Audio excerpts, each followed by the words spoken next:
faire au milieu de son peuple quand il vient le louer. Jésus peut faire au milieu de son peuple quand il vient l'adorer. Chantons Alléluia, poussons des cris de joie. Et son meilleur trône de reconnaissance, un balai de louange. Chantons le roi des rois, son amour durera. Et quand on le loue, sa gloire descend sur nous dans son temple ici-bas. Chantons car Dieu est là.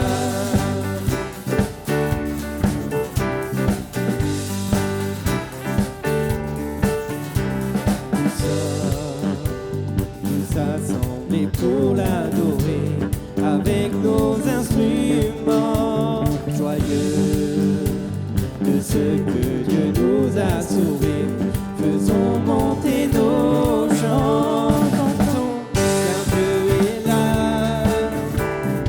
Poussons des cris de joie. Son lit un trône de reconnaissance, un balai de louange. Chantons le roi des rois, son amour durera. Et quand on le loue, sa gloire descend sur nous dans son temple ici-bas. Chantons car Dieu est là.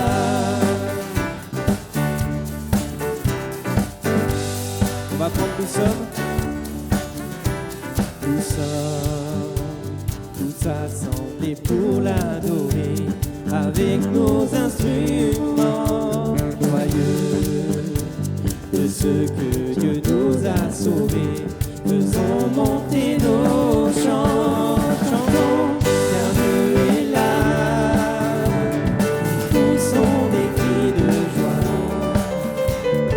Son lit un trône de reconnaissance, un balai de louange. Chantons le roi des rois, son amour durera. Et quand on le loue, sa gloire descend sur nous dans son temple ici-bas. Chantons car Dieu est là.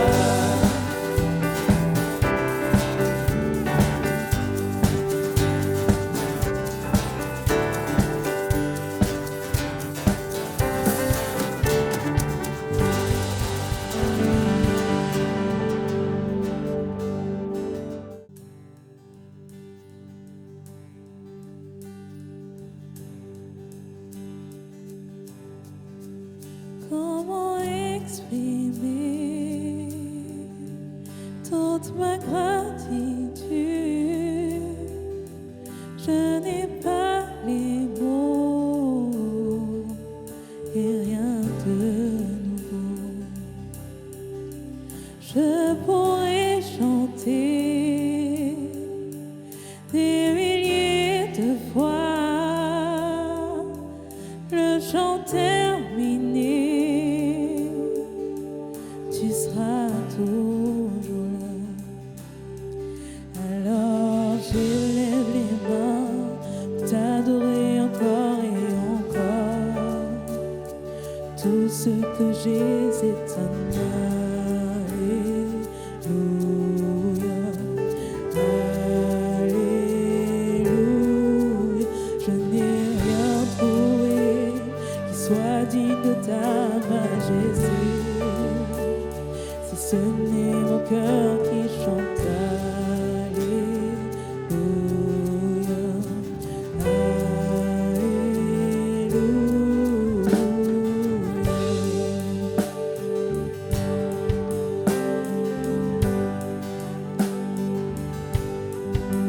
Je n'ai qu'une seule volonté, les bras vers le ciel. Je veux t'adorer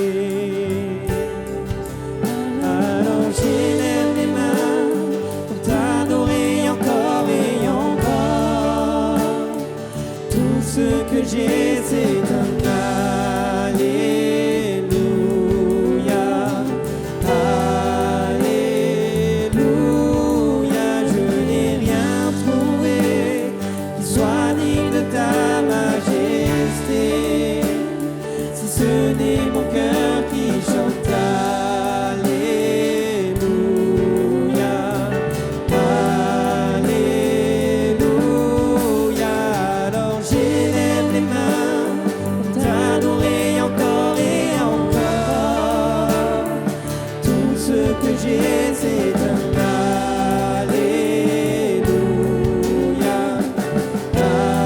Alléluia, je n'ai rien trouvé qui soit digne de sa majesté. Si ce n'est mon cœur qui chante Alléluia.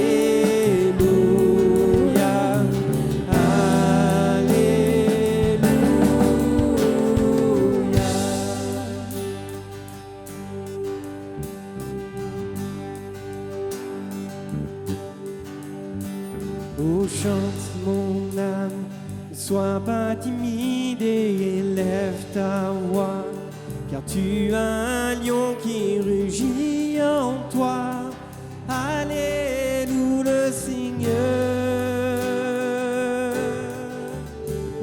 Oh, chante mon âme, ne sois pas timide et élève ta voix, car tu as un lion qui rugit en toi.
C'est un Alléluia,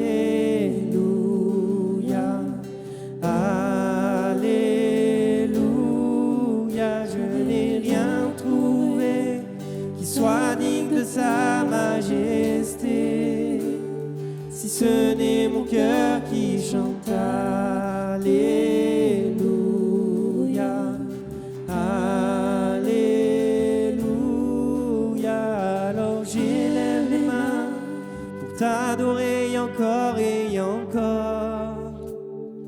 Tout ce que j'ai, c'est un Alléluia. Alléluia, je n'ai rien trouvé qui soit digne de ta majesté, si ce n'est mon cœur qui chante Alléluia. Alléluia.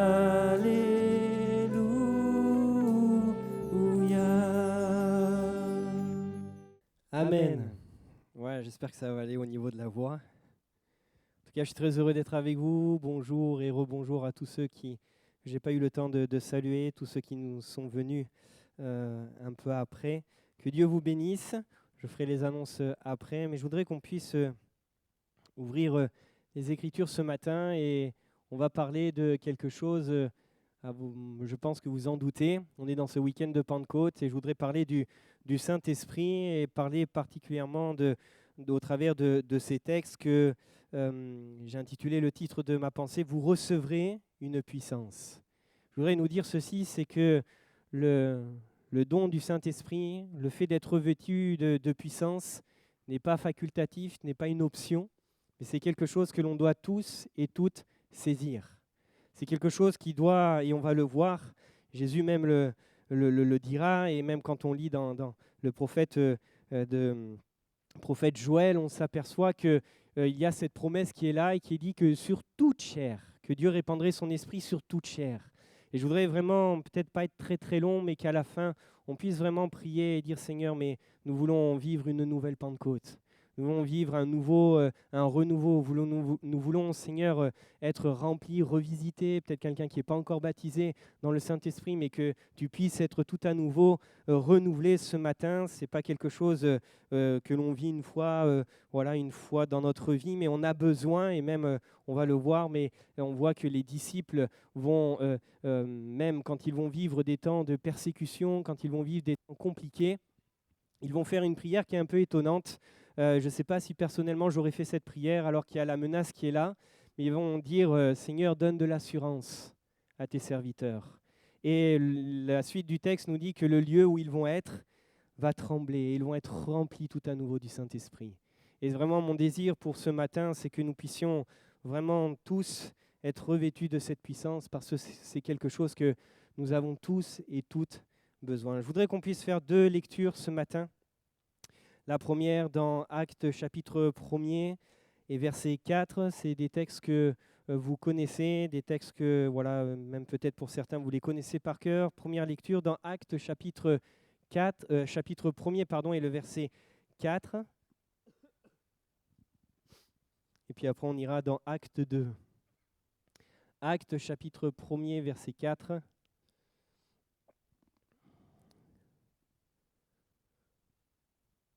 Il nous est dit ceci, comme il se trouvait avec eux, il leur recommanda de ne pas s'éloigner de Jérusalem, mais d'attendre ce que le Père avait promis, ce que je vous ai annoncé, leur dit-il, car Jean a baptisé d'eau, mais vous, dans peu de jours, vous serez baptisés du Saint-Esprit. Alors les apôtres lui répondirent, Seigneur, est-ce en ce temps-là que tu rétabliras le royaume d'Israël ? Jésus leur répondit, ce n'est pas à vous de connaître les temps ou les moments que le Père a fixés de sa propre autorité, mais vous recevrez une puissance, le Saint-Esprit survenant sur vous, et vous serez mes témoins à Jérusalem, dans toute la Judée, dans la Samarie et jusqu'aux extrémités de la terre. Amen. Il y a ici cette promesse que Jésus va faire à ses disciples, alors qu'ils vont poser une question, Seigneur, est-ce que c'est à ce moment que tu vas rétablir toutes choses ? Mais Jésus va dire, ce n'est pas à vous de connaître cela, le plus important pour vous, c'est que vous soyez revêtus de cette puissance. Acte 2, chapitre 1er, nous est dit ceci. Acte 2, chapitre 1er. Non, Acte chapitre 2, verset 1er. C'est mieux comme ça. Nous est dit, le jour de la Pentecôte, ils étaient tous ensemble dans le même lieu. Tout à coup, il vint du ciel un bruit comme celui d'un vent impétueux, et il remplit toute la maison où ils étaient assis. Des langues semblables à des langues de feu leur apparurent, séparées les unes des autres, et se posèrent sur chacun d'eux. Ils furent tous remplis du Saint-Esprit et se mirent à parler en d'autres langues, selon que l'Esprit leur donnait de s'exprimer. Amen. Et que ce matin, on puisse vivre aussi cela.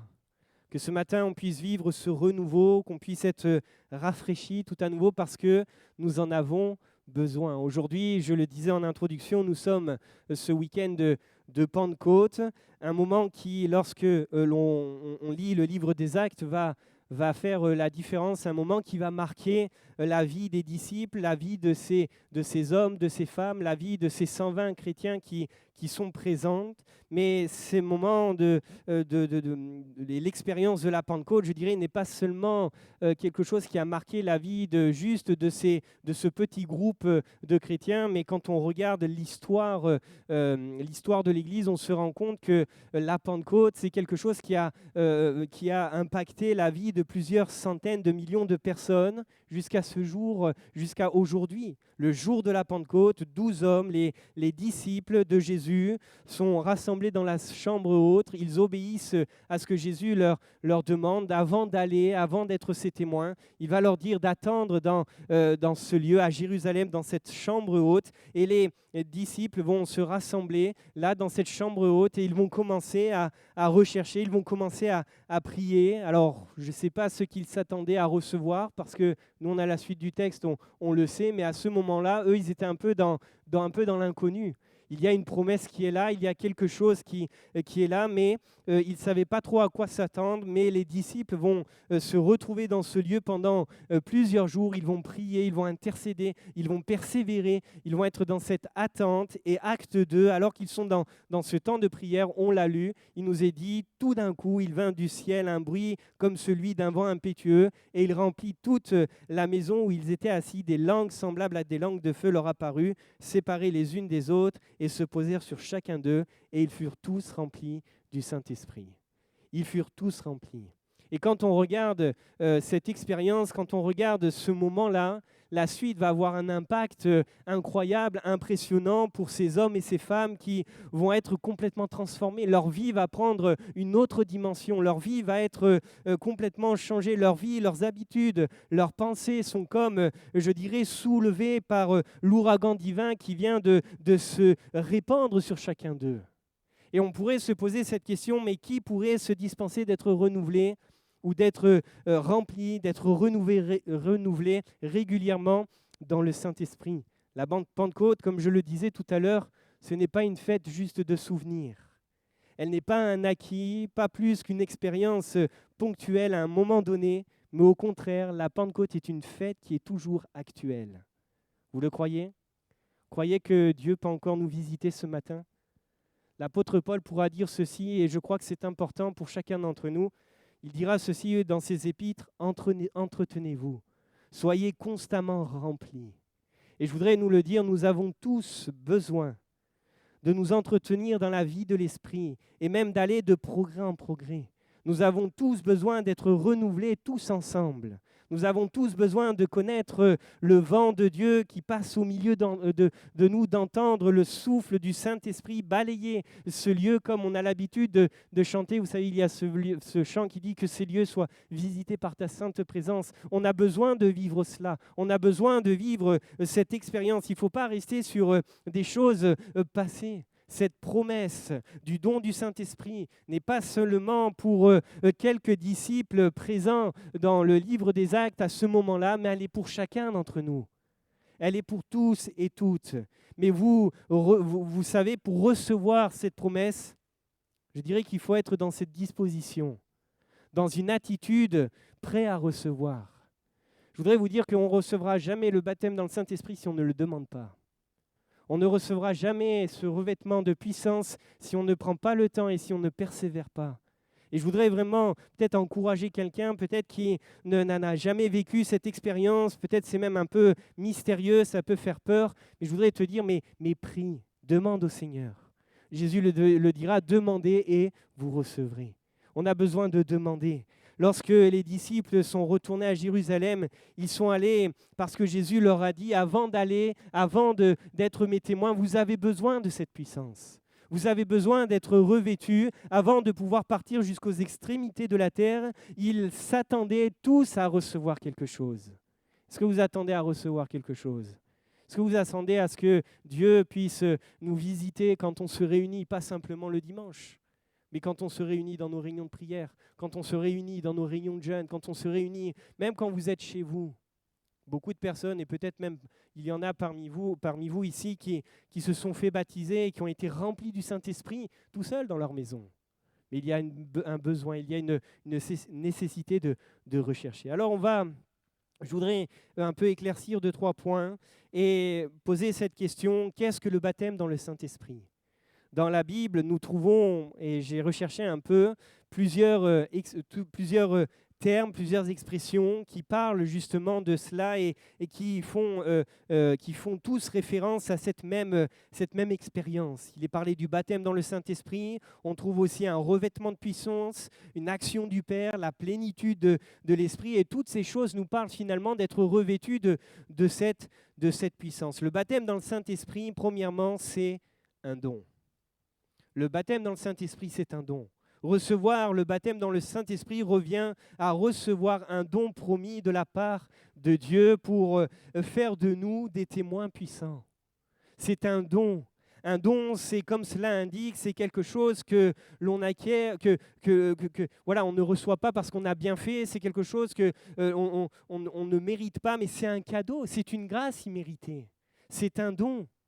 Pierre, dans Acte 2, chapitre 38, alors qu'il a été rempli, visité du Saint-Esprit, alors qu'il est là en train d'annoncer le beau message de l'Évangile, il va répondre à cette question que ces personnes vont se poser. Dans Acte 2, chapitre 38, il est dit ceci, Pierre va leur dire « Mais repentez-vous et que chacun de vous soit baptisé au nom de Jésus-Christ pour le pardon de vos péchés et vous recevrez le don du Saint-Esprit. » Le don du Saint-Esprit n'est pas une récompense parce qu'on a bien fait. Le don du Saint-Esprit n'est pas une récompense parce que voilà, on a bien agi, on s'est bien comporté, c'est une petite médaille qu'on reçoit. Non, c'est pas ça. C'est un don, c'est un cadeau et il est pour chacun. Et pour nous rendre capables de faire et de remplir la mission que Dieu nous demande de faire. Premièrement, c'est un don et deuxièmement, c'est le baptême dans le Saint-Esprit, c'est une promesse.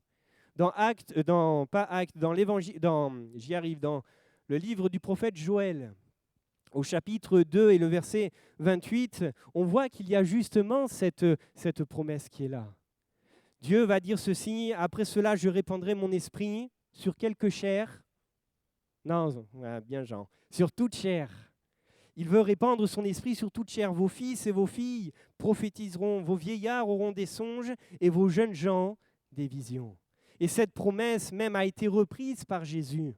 Lorsque Jésus va être avec ses disciples dans Luc chapitre 24 et le verset 49, Jésus va dire ceci, « Et voici, j'enverrai sur vous ce que le Père a promis, mais vous restez dans la ville jusqu'à ce que vous soyez revêtus de la puissance d'en haut. » Et dans Actes, et on l'a lu en introduction, dans Actes chapitre 1er et verset 4, où Jésus va dire, comme il se trouvait avec eux, il leur recommanda de ne pas s'éloigner de Jérusalem, mais d'attendre ce que le Père avait promis, car ce que je vous ai annoncé, leur dit-il, car Jean a baptisé d'eau, mais vous, dans peu de jours, vous serez baptisés du Saint-Esprit. Et on voit que c'est une promesse accessible pour chacun, une promesse que l'on ne doit pas négliger. Cette promesse, même l'apôtre Pierre la rappellera dans sa prédication, quand il le dira, il reprendra ce texte de Joël, alors que tout le monde se pose des questions, mais Pierre est en train de dire, vous voyez, ce que nous sommes en train de vivre, c'est ce que Dieu avait promis et ça s'est accompli. Ce que Dieu promet, Dieu l'accomplit. Amen.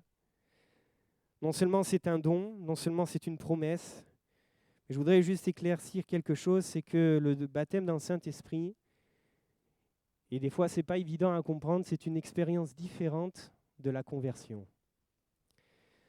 Il y a certaines personnes qui sont convaincues que lorsqu'elles se sont converties, elles ont reçu aussi le baptême dans le Saint-Esprit. Et dire que le baptême du Saint-Esprit, comme certains l'affirment au moment de notre conversion, et c'est de recevoir le Saint-Esprit au moment de notre conversion, je dirais que c'est une mauvaise interprétation des Écritures. Il faut distinguer l'action de l'Esprit dans nos vies qui va nous faire naître de nouveau, l'action de l'Esprit dans nos vies qui va nous faire régénérer, de baptême dans le Saint-Esprit.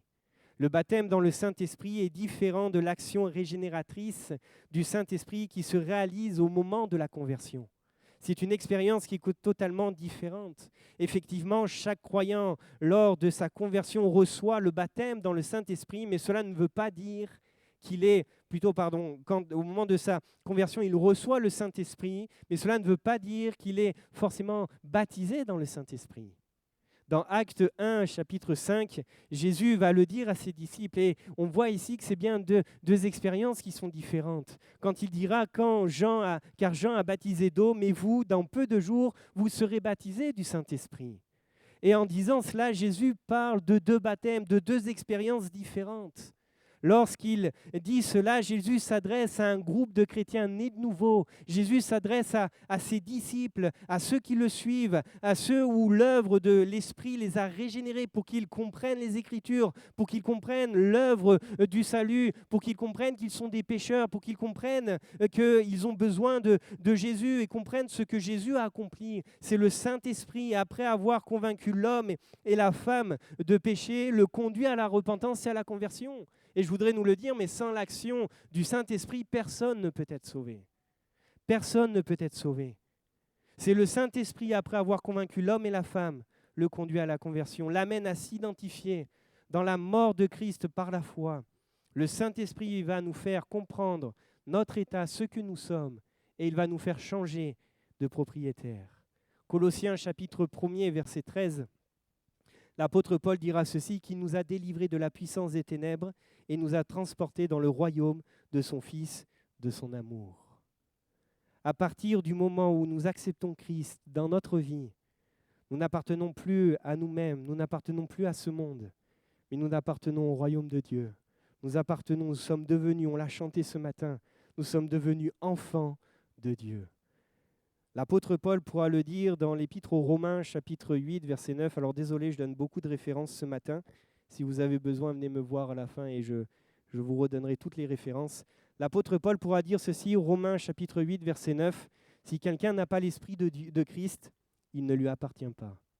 Un peu plus loin, Paul dira toujours ceci, Romains chapitre 8, verset 16, « L'Esprit lui-même rend témoignage à notre esprit que nous sommes devenus enfants de Dieu. » Et Jésus lui-même affirme et le mentionne dans Jean 16, verset 8, alors qu'il est sur le point de quitter ses disciples, il va dire « Et quand il, en parlant du Saint-Esprit, convaincra le monde en ce qui concerne le péché, la justice et le jugement. » Et j'insiste pour qu'on puisse bien comprendre, mais l'action du Saint-Esprit va nous faire comprendre notre état de pécheur et va nous conduire à la repentance, va nous conduire à une vie nouvelle. Et il va nous faire changer de position d'esclave du péché dans lequel nous étions à celui d'enfant de Dieu. Recevoir le baptême, recevoir le Saint-Esprit à notre conversion, ce n'est pas la même expérience et ce n'est pas la même chose que d'être baptisé dans le Saint-Esprit. Dans le livre des Actes, on a un passage où justement, Paul va être interpellé et il va poser une question à ses disciples, aux chrétiens qui sont là. Dans le livre des Actes, nous pouvons voir que le fait d'être baptisé d'eau ne veut pas dire que l'on ait reçu le baptême dans le Saint-Esprit. Acte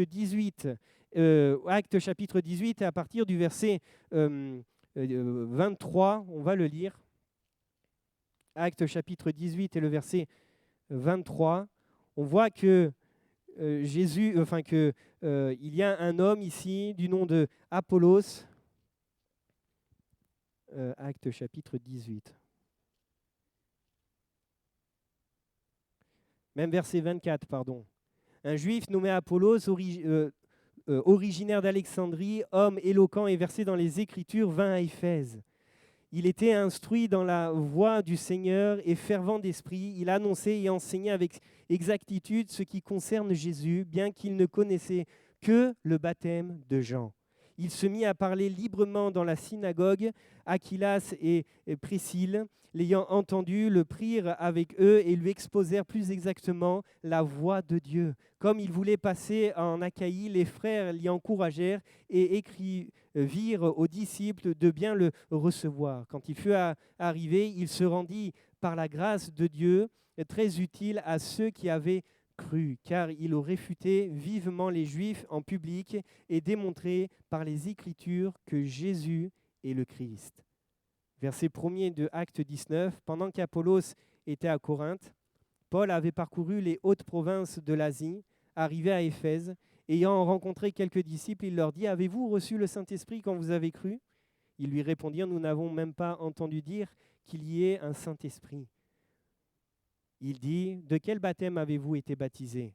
Et ils répondirent « Du baptême de Jean. » Alors Paul dit « Jean a baptisé du baptême de repentance, disant au peuple de croire en celui qui venait après lui, c'est-à-dire en Jésus. Sur ces paroles, ils furent baptisés au nom du Seigneur Jésus. Lorsque Paul leur eut imposé les mains, le Saint-Esprit vint sur eux et ils parlaient en langue et prophétisaient. » Et on voit ici dans ce passage qu'il y a vraiment une différence, que ces deux expériences complètement différentes.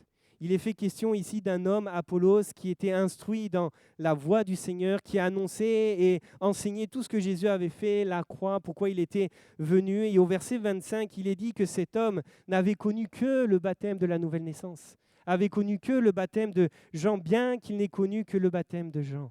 Cet homme n'avait pas encore vécu l'expérience du baptême dans le Saint-Esprit.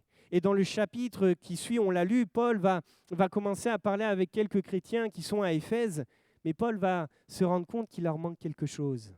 dans la discussion, Paul va se rendre compte qu'il manque une dimension qu'ils n'ont pas.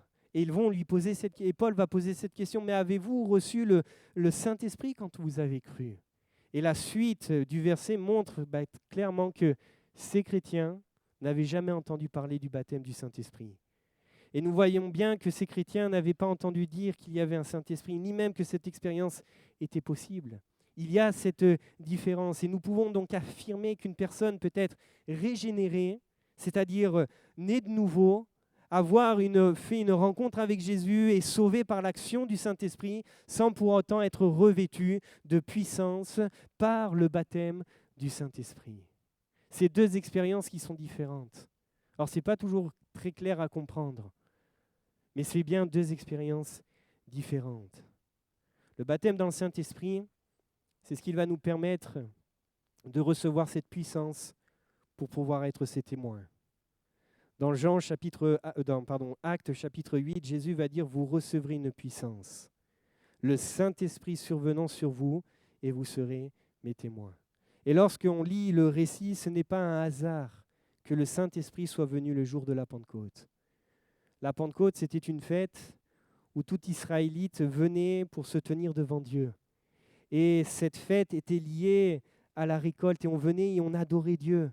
Exode chapitre 34 et le verset 22, il nous est dit ceci, « Tu célébreras la fête des semaines, des prémices, de la moisson, du froment, et la fête de la récolte à la fin de l'année. 3 fois par an, tous les hommes se présenteront devant le Seigneur l'Éternel, Dieu d'Israël. » La Pentecôte était la fête de la moisson. Et j'ai noté et j'ai trouvé cette expression qui est très, très parlante. Et la moisson, c'est notre mission. Le Saint-Esprit nous est donné en vue de cette mission, en vue d'être ses témoins. Alors il y a eu une Pentecôte, et vous connaissez ce jour, on l'a lu, qui a été important, qui a marqué le début de l'histoire de l'Église, qui a transformé la vie de ces hommes et de ces femmes. Acte 2, Acte 2, verset 1er, le jour de la Pentecôte, c'est-à-dire le jour de la fête des moissons, le jour où il y a toute cette multitude qui est là, le jour où tout Israël allait rendre à Dieu les prémices de ses récoltes. Ce jour-là, tous les disciples furent remplis du Saint-Esprit et se mirent à parler en d'autres langues. Et à ce moment-là, les disciples parlent en langue. Oui, mais pourquoi ? Parce que dans cette ville, à Jérusalem, il y a des hommes et des femmes qui viennent de toutes contrées. Il y a des hommes et des femmes qui viennent de Parthès, de Médès et d'autres régions pour la fête de la Pentecôte. Et ils entendent parler des merveilles de Dieu dans leur langue. Les choses que les disciples n'avaient pas apprises. Et je voudrais nous le dire que le baptême dans le Saint-Esprit, c'est une puissance que nous avons besoin. Pas pour nous-mêmes, pas pour dire « ça y est, j'ai coché la case », mais pour pouvoir être un témoin puissant. Face aux défis, face à l'ampleur de l'œuvre que nous avons et que nous devons accomplir, face aux témoignages que nous devons accomplir et faire dans nos familles, dans nos lieux de travail, pour les plus jeunes, dans les études, dans les lieux de fac, de collège et autres, nous ne sommes pas seuls. Et Christ ne nous laisse pas seuls. Mais pour pouvoir être ces témoins puissants, il va nous revêtir de la puissance d'en haut. Il nous immerge dans la vie de l'Esprit. Il nous équipe en vue de l'œuvre que nous avons à accomplir, en vue d'être ces témoins efficaces. Sans le Saint-Esprit, on fera, mais on n'aura pas cet impact. On n'aura pas cette force, on n'aura pas cette puissance. On a besoin d'être revêtus. Le baptême dans le Saint-Esprit, c'est ce que Jésus veut nous donner. Jean chapitre 15, verset 5, Jésus lui-même le dira, un verset que l'on connaît. Jésus dira, mais sans moi, vous ne pouvez rien faire. Car sans moi, vous ne pouvez rien faire. Nous avons besoin, et j'insiste et je le dis, tu as besoin d'être revêtu de cette puissance. Ce n'est pas une option, ce n'est pas quelque chose réservé à quelques-uns, mais chaque personne qui a déclaré que Jésus est son Sauveur, qui a déclaré que Jésus est son Seigneur, doit recevoir et doit chercher à être rempli du Saint-Esprit. Nous avons besoin. Ces hommes et ces femmes qui étaient si craintifs sont devenus méconnaissables en quelques fractions de secondes. Pierre qui a été capable à 3 reprises de renier le Seigneur. Pierre qui a été capable au moment de la croix de dire non, je ne suis pas l'un des leurs. Pierre qui a renié le Seigneur. Pierre qui était, pardon du terme, mais décomposé, va être complètement différent. Le jour de la Pentecôte, cet homme va être différent. Il va témoigner avec force, il va prêcher avec force. Et même sa prédication, on aimerait bien des fois que ce soit comme ça. 3000 vont se convertir. Il va y avoir une différence. Mais il y a eu cette différence parce qu'il y a eu la Pentecôte. Il y a eu la Pentecôte. Et nous sommes appelés, et tu es appelé à être rempli du Saint-Esprit, non pas pour ta vie personnelle, mais en vue d'être ce témoin efficace, d'être ce témoin puissant. Être rempli du Saint-Esprit, c'est non pas juste parler en langue de temps en temps, mais c'est avoir en nous un feu qui brûle, un feu qui est là, un feu qui nous anime. Et je crois que c'est bon de demander au Seigneur, mais Seigneur, visite-nous tout à nouveau. Que peut-être jour après jour, ça soit une prière. Je ne sais pas quelle est ta priorité dans tes prières. Bien sûr, on est confronté à nos situations, à nos vies qui sont difficiles. Bien sûr, on est confronté à des temps difficiles et on veut que le Seigneur intervienne, que le Seigneur agisse. Mais il faudrait aussi dire, Seigneur, on veut être tes témoins aujourd'hui. Remplis-nous, visite-nous tout à nouveau.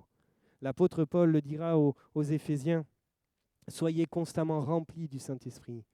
Et dans cette phrase, il y a vraiment l'idée, cette notion de continuité. Nous sommes remplis du Saint-Esprit.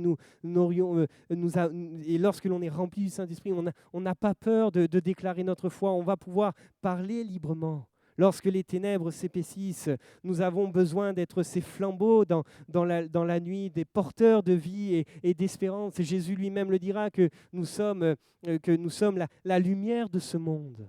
Nous avons besoin de ce feu, nous avons besoin de ce revêtement de puissance. Le Saint-Esprit nous pousse et nous donne la puissance de vivre une vie de témoin. L'apôtre Paul va, à un moment donné, parler à ce jeune serviteur, à Timothée. Nous savons que pas de quel don a reçu Timothée, mais à un moment donné, Paul va lui parler, va lui dire, mais ne néglige pas le don qui est en toi. Le temps passe, les années passent. Timothée est encore à Éphèse, peut-être que c'est compliqué. Les situations sont compliquées, mais Paul va l'exhorter tout à nouveau dans sa deuxième lettre. Et il va dire, 2 Timothée, chapitre 1er, verset 6, « C'est pourquoi je t'exhorte à réanimer la flamme du don de Dieu. » Et nous avons besoin, je redis et j'insiste, et vraiment c'est ma prière dans ces moments. Depuis quelque temps, vraiment, je me dis, mais Seigneur, on veut sortir de nos zones de confort, on veut aller plus loin, mais on a besoin de toi. On a besoin d'être débordant, on a besoin de vivre cette Pentecôte nouvelle, de ne pas rester sur les choses passées, mais de vivre quelque chose de nouveau. Amen, de vivre quelque chose de nouveau. Le baptême dans le Saint-Esprit n'est pas réservé, comme je le disais, à quelques personnes, n'est pas réservé aux chrétiens matures qui marchent avec le Seigneur depuis longtemps. La Bible nous démontre nous montre tout le contraire. Cette expérience est pour tous, aussi bien pour les nouveaux convertis, mais aussi pour tous ceux et celles qui sont nés de nouveau, qui ont accepté le Seigneur depuis des années. Dès que quelqu'un vient à Jésus, il peut recevoir la puissance du Saint-Esprit. Le Seigneur considère même que c'est quelque chose d'essentiel, que c'est quelque chose d'indispensable, que chaque enfant de Dieu reçoive cette puissance aussitôt que possible pour vivre une vie pleine de joie et pleine de puissance. Cette promesse est pour vous comme pour moi, et il suffit de la saisir. Il suffit de la saisir, mais pour cela, il faut avoir, je dirais, une attitude de foi pour recevoir. Être dans une attitude d'obéissance. L'apôtre Pierre dira ceci dans Actes chapitre 5 et le verset 32. « Nous sommes témoins de ces choses, de même que le Saint-Esprit que Dieu donne à ceux qui lui obéissent. » Obéir au Seigneur, c'est marcher selon ses principes. Si nous faisons des choses qui sont contraires à la parole de Dieu, si nous faisons des choses qui ne sont pas selon sa volonté, le Seigneur ne pourra pas nous donner cette promesse. Il faut que notre vie puisse être en harmonie avec ce que Dieu dit. Pierre, lors de sa prédication, lors de la Pentecôte, va dire aux Juifs qui étaient présents, « Repentez-vous et croyez. Repentez-vous et croyez, et après seulement vous pourrez recevoir. Après seulement vous pourrez recevoir. » Et peut-être que quelqu'un demande le baptême dans le Saint-Esprit depuis peut-être quelque temps. Il y a peut-être même dans ta vie une situation de péché qui n'a pas été réglée, quelque chose qui est revenu, quelque chose qui est là et qui est dans ta vie et qui t'empêche que cette promesse s'accomplisse, quelque chose qui est là et qui n'a pas été réglé. Ou peut-être quelqu'un demande au Seigneur depuis plusieurs mois, mais il y a quelque chose qui te retient, quelque chose qui ne se passe pas, mais peut-être que tu as de mal à croire, peut-être que tu dois demander pardon au Seigneur. Pardon, Seigneur, peut-être pour un péché qui est là, quelque chose qui n'a pas été réglé. Tu as besoin peut-être, avant toute chose, de revenir à la croix et de dire, Seigneur, mais s'il y a une situation, s'il y a quelque chose qui n'est pas réglé, s'il y a quelque chose qui encore est là dans ma vie, mais je te demande pardon et nettoie-moi. Et seulement après, le Seigneur pourra te remplir. Être rempli de Saint-Esprit, c'est être dans une attitude de prière et d'attente. Entre le moment où Jésus a fait la promesse et le jour de la Pentecôte, vous savez combien de jours il s'est passé? Combien? Oui, j'ai entendu, pas 40, 10 jours. Entre le moment de la Pâque et le moment de la Pentecôte, il s'est passé 10 jours. Et le texte nous dit que les disciples vont être là pendant 10 jours dans ce temps de prière. Pendant tout ce temps, les disciples se tenaient dans la chambre haute. Ils persévéraient dans la prière.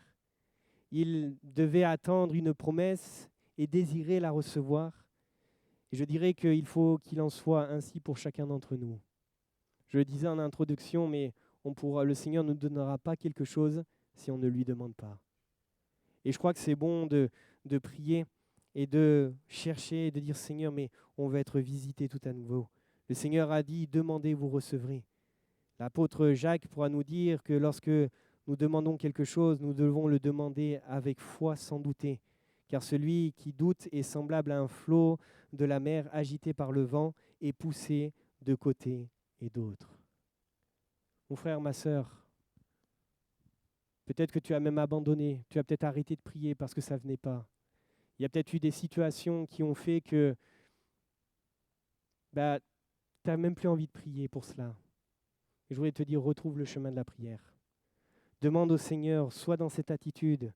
Peut-être que ça viendra en un instant, peut-être qu'il faudra que tu attendes, mais que tu puisses persévérer et continuer de croire. Parce que ce que Dieu dit, je le redis, ce que Dieu dit, sa bouche l'accomplit, sa main l'accomplit. Amen, sa main l'accomplit. Être dans une attitude de foi, et c'est ce que Jésus, lorsqu'il va dire à ses disciples de rester à Jérusalem, il va leur promettre un revêtement de puissance. Et les disciples ont cru dans cette promesse. Ils ont cru même si ça ne venait pas. Et Acte 2 nous montre que tous les disciples ont été reçus. On le voit même dans Luc chapitre 24 et le verset 52 et 53. Et je vais inviter les musiciens à revenir et je voudrais vraiment que l'on puisse prendre un temps et qu'on puisse prier. L'évangéliste Luc nous dit ceci, pour eux, après l'avoir adoré, ils retournèrent à Jérusalem avec une grande joie et ils étaient continuellement dans le temple louant et bénissant Dieu. On a besoin d'être dans cette attitude. On a besoin d'être dans cette confiance, de faire ce pas de foi. Alors mon frère, ma sœur, toi qui peut-être n'as pas encore expérimenté le baptême dans le Saint-Esprit, je voudrais te dire, mais cela est possible. Cela est encore possible. Il n'est pas question ce matin d'avoir un diplôme, il n'est pas question de sortir de ce lieu en disant « ça y est, j'ai eu pour ma part », mais c'est de recevoir une puissance. Il est question d'expérimenter cette grâce parce que c'est une grâce. On ne le mérite pas. Mais il faut ce matin, si tu souhaites, si tu as soif, il est question pour toi, premièrement, de revenir à la croix, d'examiner ta vie et de dire, mais Seigneur, j'en suis où? Peut-être demander pardon au Seigneur parce qu'il y a peut-être eu une situation, comme je le disais tout à l'heure, qui est venue et qui n'a pas été réglée. Demande peut-être premièrement pardon au Seigneur. Demande pardon au Seigneur pour un péché qui est là. Et toi qui as soif, prie le Seigneur. Prie le Seigneur et demande-lui de te visiter, demande-lui de te remplir. Luc dira dans Luc chapitre 11, verset 13, « Le Père donne le Saint-Esprit à ceux qui lui demandent. » Le Père donne à ceux qui lui demandent.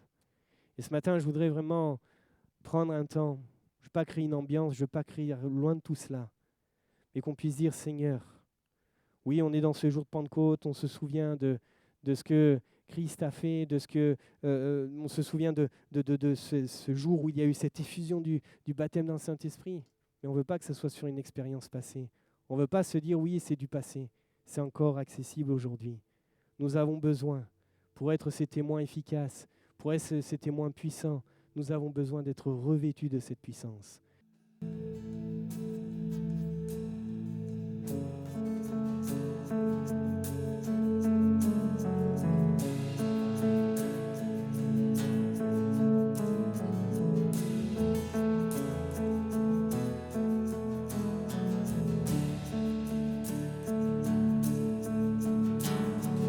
Me voici à genoux devant toi, j'abandonne tout,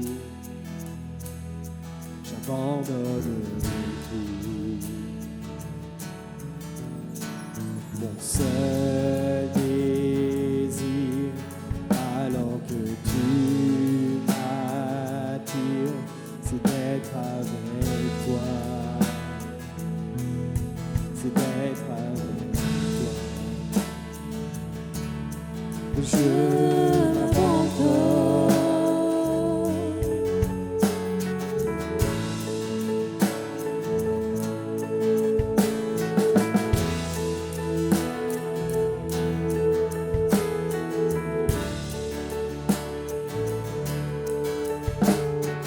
Par ta grâce, viens inonder mon âme. J'ai besoin de toi. J'ai besoin de toi.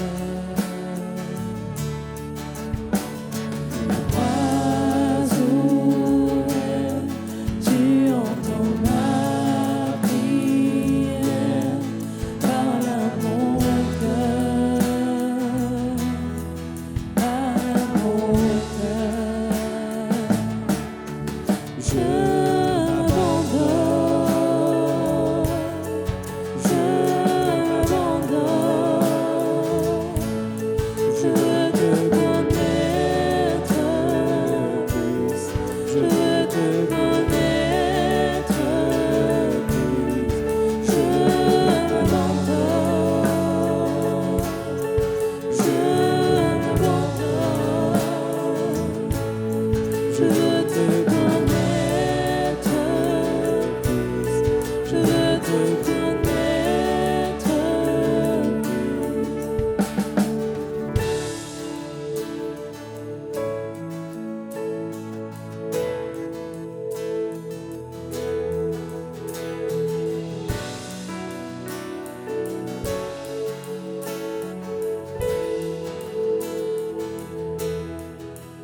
tel un vent puissant, souffle maintenant.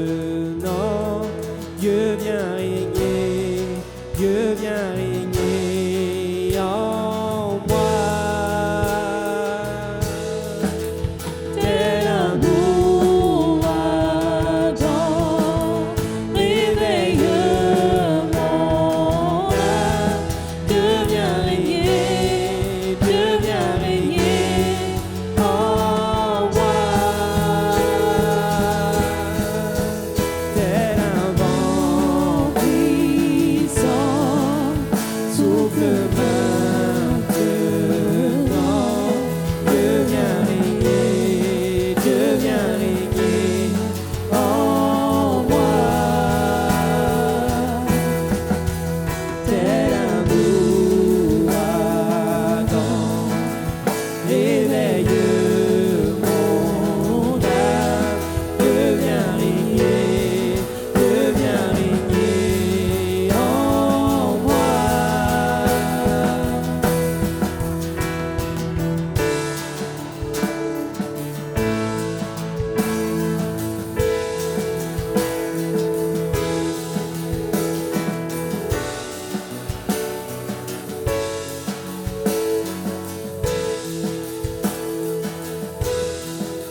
te connaître.